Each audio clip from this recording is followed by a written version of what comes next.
సంవత్సరాలు అనుకుంటా నాకు తెలిసి. మరి కాఫర్ డ్యామ్ మొదలు పెట్టింది చంద్రబాబు నాయుడు గారి హయాంలో 4-5 సంవత్సరాల క్రితం మొదలు పెట్టారు. మరి దాని టెన్యూర్ ఎంతకాలం ఉంటుంది, దాని స్పాన్ ఎంతకాలం ఉంటుంది?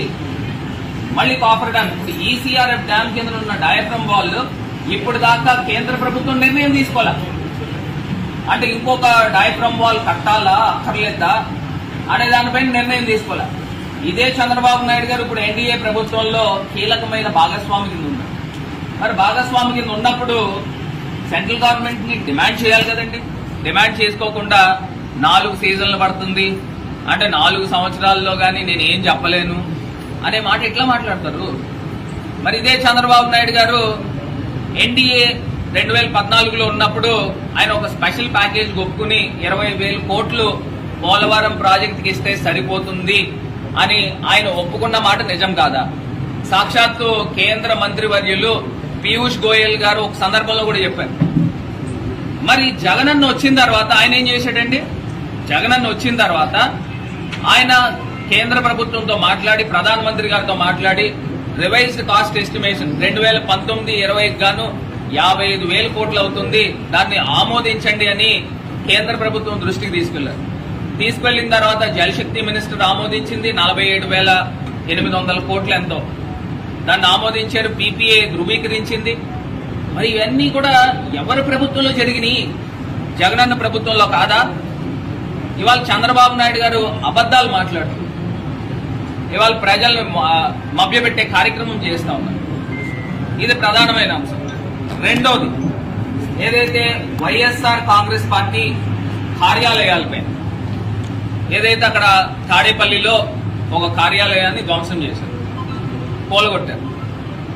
ఇంకా ఆంధ్రప్రదేశ్ వ్యాప్తంగా 18 కార్యాలయాలు ఎన్నాటిపైన నోటీసులు ఇచ్చి దాన్ని తొలగించే కార్యక్రమము చేస్తాం. దాని తర్వాత మేము హైకోర్టుకు వెళ్ళాము, స్టే వచ్చింది, స్టేటస్ కో వచ్చింది. అది పక్కన పెడితే ఇవాళ ఇదే తెలుగుదేశం పార్టీ ఇదే చంద్రబాబు నాయుడు గారిని అడుగుతాము, మీరు 2014 నుంచి 19 దాకా అధికారంలో ఉన్నప్పుడు ఎక్కడెక్కడ ఎన్నెన్ని భూములు మీరు తీసుకుని ఉన్నారు? ప్రభుత్వం తరఫున మీరు 1000 రూపాయల ఎకరానికి లీజ్ తీసుకోవడం వాస్తవం కాదా? కడపలో తీసుకున్నారు, గుంటూరులో తీసుకున్నారు, అదేవిధంగా మచిలీపట్నంలో తీసుకున్నారు, శ్రీకాకుళం తీసుకున్నారు, విజయనగరం తీసుకున్నారు, విశాఖపట్నం తీసుకున్నారు. నేను చెప్పుకుంటూ వెళ్తే ఇంత పెద్ద లిస్ట్ వస్తుంది.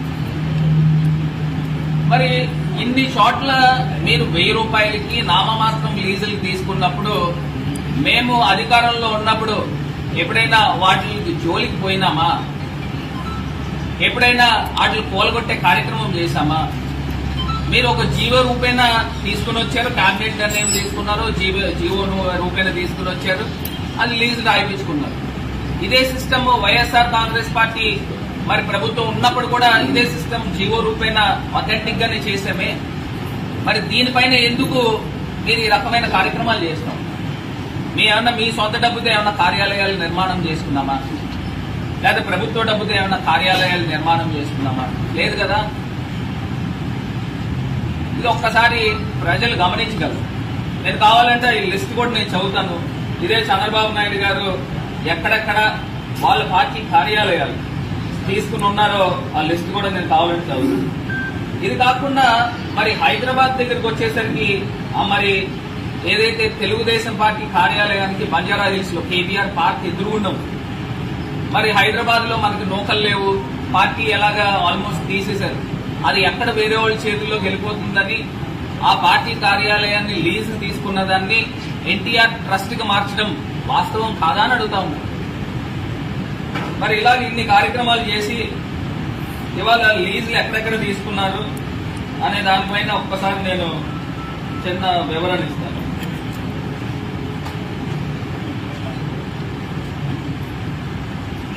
అదే రకంగా ఇంకొక అంశం ఏంటంటే ఈయన మీడియా పైన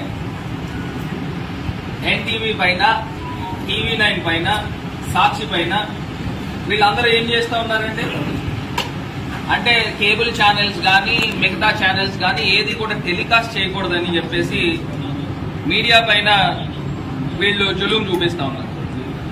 నాకు ఒక్కటే ఆశ్చర్యం ఏంటంటే అంటే తెలుగుదేశం పార్టీకి మీ ప్రభుత్వానికి భజన కొడతా ఉండాలా? భజన కొట్టే మీడియానే మీరు తీసుకుంటారా? సరే పోనీ సాక్షి అంటే మా ఛానల్ మా పేపర్ అనుకోండి, మరి TV9 NTV కూడా న్యూట్రల్ గా ఉన్నాయి కదా, వాటిని ఎందుకు మీరు బ్లాక్ చేసే కార్యక్రమం చేశారు? ఢిల్లీ హైకోర్టు ఎట్లాగా వాళ్ళకి ఆర్డర్స్ ఇచ్చారు, అయినప్పటికీ ఇప్పుడు దాకా కూడా ఇంకా రీఇనిషియేట్ చేయలేదే. మరి ఇది అన్ని కూడా ప్రజలు గమనించమని కోరుతా ఉన్నప్పుడు ఒకవేళ మీరు కేబుల్ ఆపితే ఆపుతారు కానీ ఈ ఫోన్లు ఆపలేరు కదా, యూట్యూబ్ లో వచ్చేవి ఆపలేరు కదా, అదేవిధంగా టాటా స్కై కానీ మిగతా డిష్ ఛానల్స్ లో వచ్చేవి ఆపలేరు కదా. ఒకసారి ఇది కూడా మీకు ఎక్స్ప్లెయిన్ చేస్తారు ఎక్కడెక్కడ తీసుకుంటున్నారు భూములు. కార్యాలయానికి ఇచ్చిన స్థలాల గురించి కాకుండా దానికి అప్రూవల్సే లేవని చెప్పేసి నోటీసులు లేకుండా ఎందుకుంటాయి? లేదనే కదా పర్మిషన్ స్టేట్ వైడ్ ఒక జీవో తీసుకుని వచ్చారు, క్యాబినెట్ డెసిషన్ తీసుకున్నారు. క్యాబినెట్ డెసిషన్ తీసుకున్నప్పుడు ఇంకా పర్మిషన్స్ లేకపోకుండా ఎలా ఉంటుంది? స్థానిక కార్యాలయ పర్మిషన్ అవసరం లేదంటారా?